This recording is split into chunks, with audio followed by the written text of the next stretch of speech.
Chers amis, le Christ est ressuscité. Aujourd'hui, je voudrais vous parler de perspective.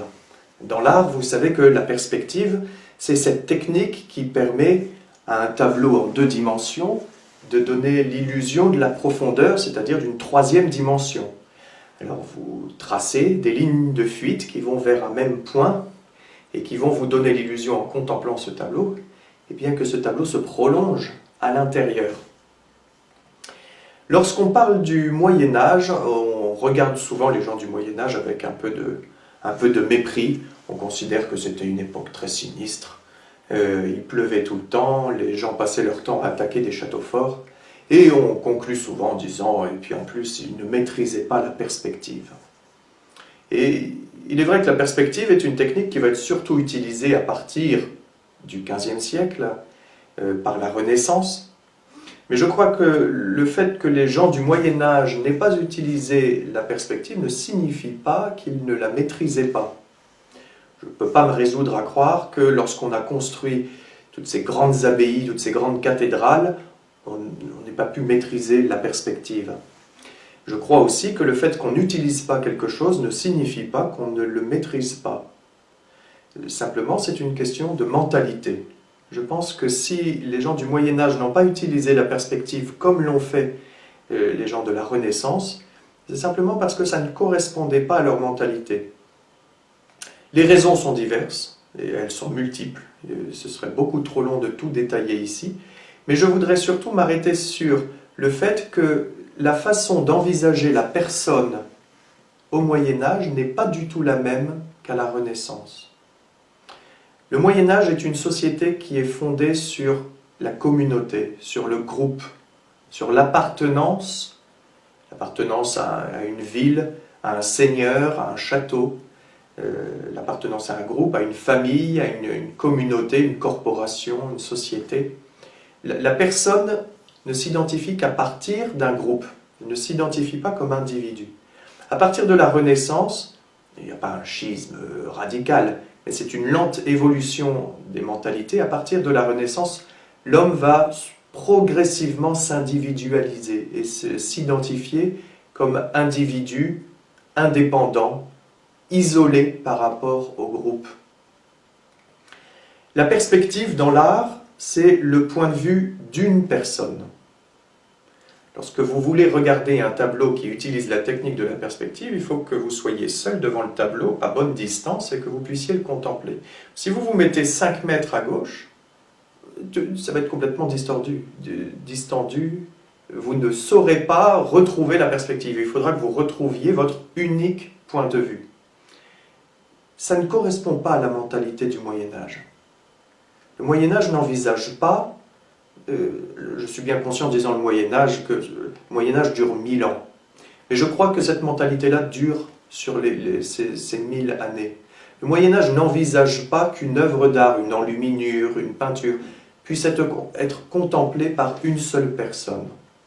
Et donc les représentations ne vont pas être fidèles au réel, puisque ça ne présente pas d'intérêt. Si vous voyez cette enluminure, par exemple, qui date pourtant du XVe siècle, donc on est déjà à la charnière, mais qui reprend les techniques du Moyen-Âge, c'est-à-dire les murailles de la ville, en l'occurrence de Jérusalem, sont chaotiques selon notre perception des choses. Ici, vous avez des tout petits personnages par rapport aux grands personnages ici, quelque chose de l'ordre du symbolisme. Ce qui importe, c'est de dire que celui-ci est plus important que ces petits-là.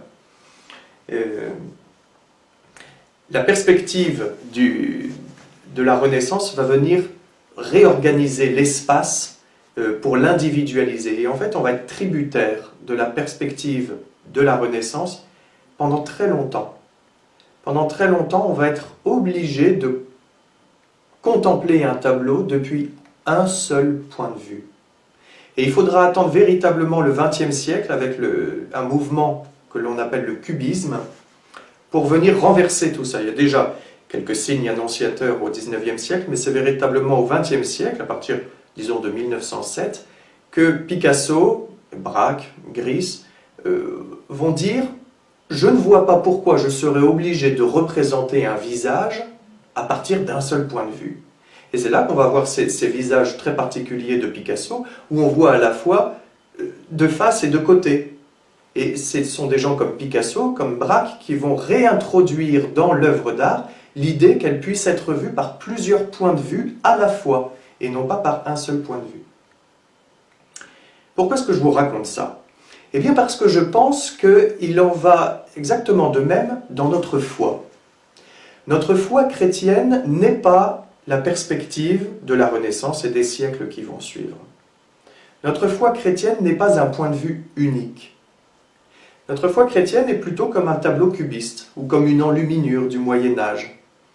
C'est-à-dire que vous avez un espace, une foi, mais qui est partagé par plusieurs points de vue. On demandait un jour au cardinal Ratzinger « Combien y a-t-il de chemins pour parvenir à Dieu ?» Et Ratzinger a répondu « Il y en a autant qu'il y a d'êtres humains. » Je crois vraiment que la foi est comme une montagne et que nous avons tous à gravir cette montagne, mais que le chemin pour gravir cette montagne est entièrement laissé à notre appréciation. Nous choisissons de gravir la montagne comme nous l'entendons, rapidement, lentement, en profitant du paysage, en traçant, en y allant à plusieurs, en y allant seul. On reproche souvent à l'Église de dire l'Église elle nous oblige à croire, elle nous contraint, elle nous dit ce qu'il faut croire. L'Église dit que la montagne est une montagne. L'Église dit que le versant nord va recevoir moins de lumière que le versant sud. L'Église ne dit pas autre chose. L'Église dit ce qui est. Mais nous faisons notre propre expérience de la foi à notre rythme, avec nos compétences, avec notre bonne volonté. Et en ça, l'Église ne contraint personne. L'Église n'oblige personne à gravir la montagne. Elle dit la montagne, c'est la montagne. Après, chacun y va. Et puis, elle explique, elle dit, mais tel chemin sera plus facile pour gravir la montagne que tel autre. Chacun choisit le chemin qu'il souhaite. Et c'est ce qui fait que nous avons tous des parcours de foi très différents les uns des autres. Certains d'entre nous, on va avoir l'impression que la montagne est parfois trop pentue. Il y en a d'autres pour qui c'est une promenade, une partie de plaisir. Parfois, il y a certains tronçons du chemin où on est beaucoup, on est très nombreux. Parfois, on se retrouve un peu seul. Parfois, on se retrouve dans des zones ombragées. Parfois, on est en pleine lumière. Parfois, il y a plein de végétation. Parfois, ce sont des zones très arides. Chacun de nous fait sa propre expérience de la foi. Mais ça reste l'unique foi. Il n'y a qu'un seul Dieu. Il n'y a qu'une seule Église. Il n'y a qu'une seule foi en Jésus-Christ. Mais chacun d'entre nous, nous faisons cette expérience, nous abordons Dieu, nous faisons l'expérience de Dieu, de l'Église, chacun avec nos compétences, chacun avec notre point de vue.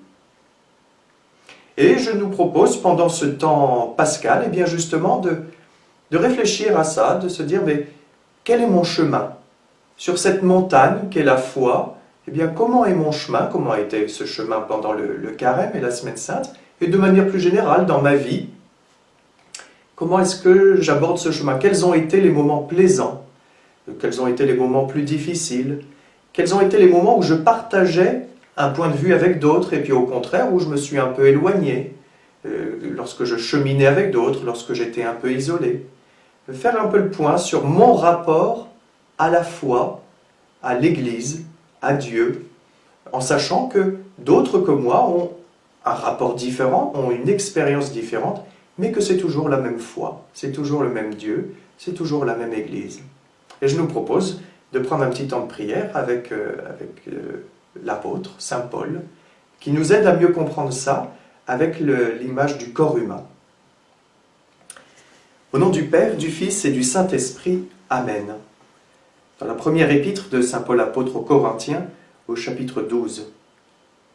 Le corps humain se compose non pas d'un seul, mais de plusieurs membres. Le pied aurait beau dire « je ne suis pas la main, donc je ne fais pas partie du corps ». Il fait cependant partie du corps.